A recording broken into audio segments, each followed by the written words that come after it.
Hello. Hello. Daddy. Daddy. Hello. Hello.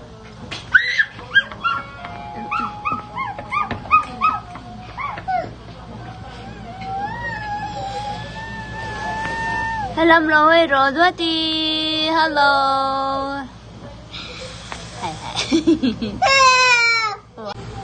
Daddy. Hello. Api tila Daddy ela api. Daddy. Heta. Ela maron he vele to rồi. Oh, okay. Api.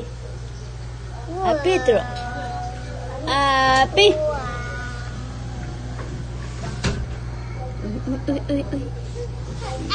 Ui, sao mày biết à sao đồ lụt tục lắm. Hello đấy, sao mà biết à? Anh có thể làm biết à? Ta đã chuẩn bị không hết đấy. Ui, mama em cho thì ấm đủ lâu. Nút lại lấy việc không?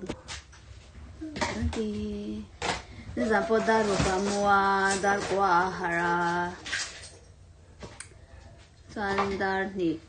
Ê, cần chăng hay thì anh ta in có thể làm được tuần ngã lúc đó room cả ta thì anh đã không bao mà thế này com char so chen về là ở ngã là mà anh ác ngã là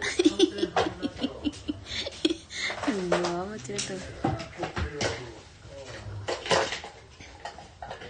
ở đây school anh cả là ở bắc châu anh hoa to bắc là mua anh là kim lâu anh cái nào cho nên chỉ là tiền tung